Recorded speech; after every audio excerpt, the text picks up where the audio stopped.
ആയിരക്കണക്കിന് കുടുംബങ്ങളുടെ സ്വപ്നങ്ങൾ വീണുടഞ്ഞ ഒരു പ്രദേശത്തു കൂടിയാണ് ഞങ്ങളിപ്പോ യാത്ര ചെയ്യുന്നത്. ഇത് ആസാമിലെ ധുബ്രി ജില്ലയിലെ ബിലാസിപ്പാറ ഡിവിഷനിലെ ചില ഗ്രാമങ്ങളാണ്. ഈ കാണുന്നതൊക്കെ വീടിന്റെ അവശിഷ്ടങ്ങളാണ്. ഇതൊരു പ്രകൃതി ദുരന്തം വന്ന് തകർന്നതല്ല, മറിച്ച് JCB ഉപയോഗിച്ച് തകർത്തതാണ്. ഇങ്ങനെ 2000-ഓളം വീടുകളാണ് തകർക്കപ്പെട്ടത്. എവിടേക്ക് പോകുമെന്നറിയാതെ തങ്ങളുടെ തകർക്കപ്പെട്ട വീടിന് മുമ്പിൽ തന്നെ കുടിൽ കെട്ടി താമസിക്കുകയാണ് ഇവിടുത്തെ ജനങ്ങൾ. അദാനി ഗ്രൂപ്പും ആസാം പവർ ഡിസ്ട്രിബ്യൂഷൻ കമ്പനിയും സംയുക്തമായി തുടങ്ങുന്ന ഒരു തെർമൽ പവർ പ്ലാന്റിന് വേണ്ടിയിട്ട് ആയിരക്കണക്കിന് ഏക്കർ ഭൂമിയാണ് ഏറ്റെടുക്കപ്പെട്ടത്. ഏകദേശം 40,000 കോടി രൂപയുടെ വലിയൊരു പ്രൊജക്റ്റാണ്. അതിനു വേണ്ടിയിട്ടാണ് ഈ ജനങ്ങള് അവരുടെ സ്വന്തം വീടുകളിൽ നിന്ന് കുടിയിറക്കപ്പെട്ടത്, അവർ പെരുവഴിയിലായത്. പ്രോജക്റ്റുകൾക്ക് വേണ്ടി ജനങ്ങളെ കുടിയൊഴിപ്പിക്കുന്നത് ആദ്യത്തെ സംഭവമൊന്നുമല്ല. പക്ഷേ അതൊക്കെ കൃത്യമായ പുനരധിവാസ പദ്ധതികളുമായും പ്ലാനുകളുമായിട്ടാണ് നടപ്പിലാക്കാറുള്ളത്. ഇവിടെ അതൊന്നും ഉണ്ടായിട്ടില്ല. ജനങ്ങൾക്ക് കൃത്യമായ നോട്ടീസോ കാര്യങ്ങളോ കൊടുക്കാതെ പെട്ടെന്ന് വന്ന് വീടുകൾ പൊളിച്ചു നീക്കി. എവിടെ പോകുമെന്നറിയാതെ നിസ്സഹായരായി നോക്കി നിൽക്കുന്ന ജനങ്ങൾ. ഈ നോട്ടീസ് കണ്ടില്ലേ, ഇതാണ് ഇവർക്ക് കിട്ടിയൊരു നോട്ടീസ്. കവലകളിലെല്ലാം ഈ നോട്ടീസ് പതിച്ചു. എന്നിട്ട് അവരോട് പോകാൻ പറഞ്ഞു. കുടിയൊഴിക്കപ്പെട്ട 2000-ഓളം കുടുംബങ്ങളിൽ ഗവൺമെന്റ് നിഷ്കർഷിക്കുന്ന രേഖകൾ സമർപ്പിക്കാനായത് വെറും 100 ചില്ലാനം കുടുംബങ്ങൾക്ക് മാത്രമാണ്. അവരെ പുനരധിവസിപ്പിക്കുന്നതാവട്ടെ ബ്രഹ്മപുത്രയുടെ കൃഷിക്ക് യോഗ്യമല്ലാത്ത തീരത്തും. ഏത് സമയവും കരകവിഞ്ഞൊഴുകുന്ന ബ്രഹ്മപുത്ര എങ്ങനെ അവിടേക്ക് അവർ മാറി താമസിക്കും? റിലീഫുമായി ചില സന്നദ്ധ പ്രവർത്തകർ അവിടെ എത്തുന്നുണ്ട്.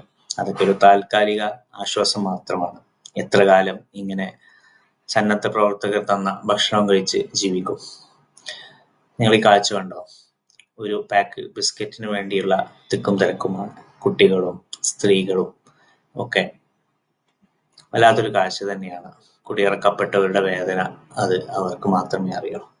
കുട്ടികൾ അവർക്ക് കിട്ടിയ ബിസ്ക്കറ്റ് ആസ്വദിച്ച് കഴിക്കുന്നുണ്ട്. അവർക്ക് അവരകപ്പെട്ട അവസ്ഥയുടെ തീവ്രത അറിയില്ലല്ലോ. ഇങ്ങനെ ഒരുപാട് കാഴ്ചകൾ, മനസ്സിനെ വേദനിപ്പിക്കുന്ന ഒരുപാട് കാഴ്ചകളാണ് കൂടെയുള്ള നാസകണ്ഠത്താണി പകർത്തിയത്.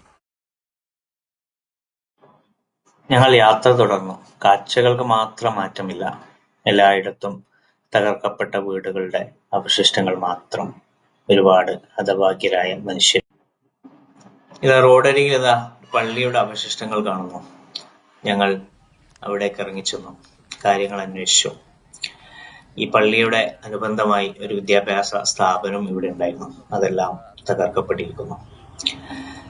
ഞങ്ങൾ അടുത്ത ഗ്രാമത്തിലോട്ടുള്ള യാത്രയിലാണ്. അവിടെയും കാഴ്ചകൾക്ക് മാറ്റമൊന്നുമില്ല. നിസ്സഹായരായി നോക്കി നിൽക്കുന്ന ജനങ്ങൾ. ഇത് ഹാരിസ് അലിയുടെ വീട് നിന്നിരുന്ന സ്ഥലമാണ്. അദ്ദേഹത്തിന് ഏകദേശം 50 വയസ്സായി. അദ്ദേഹത്തിന്റെ പിതാവ് ഉസ്മാൻ അലിയും ഇവിടെ തന്നെയാണ് ജീവിച്ചത്. ഏകദേശം 10-75 വർഷമായി ഇവിടെ ജീവിക്കുന്ന കുടുംബം. അവരിനി എങ്ങോട്ട് പോകാനാണ്? എല്ലാം നഷ്ടപ്പെട്ട ഒരു പറ്റം മനുഷ്യർ. ഉള്ള സൗകര്യത്തിൽ വെച്ച് ഭക്ഷണം കുട്ടികൾക്ക് വേണ്ടി പാചകം ചെയ്യുന്ന ഒരു കാഴ്ചയാണ് നിങ്ങൾ കാണുന്നത്. എല്ലാവരുടെയും മുഖത്ത് ഒരു നിസ്സഹായ അവസ്ഥ. എവിടേക്ക് പോകും? എന്തു ചെയ്യും?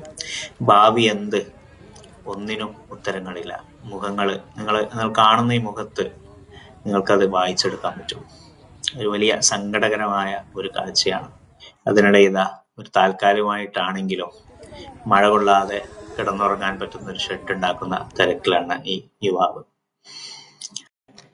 ഇത് മോമിനുൽ ഇസ്ലാം, ഈ ഗ്രാമവാസിയാണ്. ഡിഗ്രി കഴിഞ്ഞിട്ടുണ്ട്. ഞങ്ങളെ ഡിഗ്രി സർട്ടിഫിക്കറ്റ് കാണിക്കാൻ കൊണ്ടുവന്നതാണ്. പഠിച്ച് ഒരു അഡ്വക്കറ്റ് ആകണമെന്നാണ് ആഗ്രഹം. താമസിക്കാൻ കൂരയില്ലാതെ പഠിക്കുന്നതിനെ കുറിച്ച് എങ്ങനെ ആലോചിക്കാനാണ്? ഓരോ കാഴ്ചയും സങ്കടപ്പെടുത്തുന്നതാണ്. എന്നാൽ ചില കാഴ്ചകളാവട്ടെ മനസ്സിൽ നിന്ന് പോകുന്നേയില്ല. പ്രത്യേകിച്ച് കുട്ടികളുടെ സങ്കട കാഴ്ചകൾ.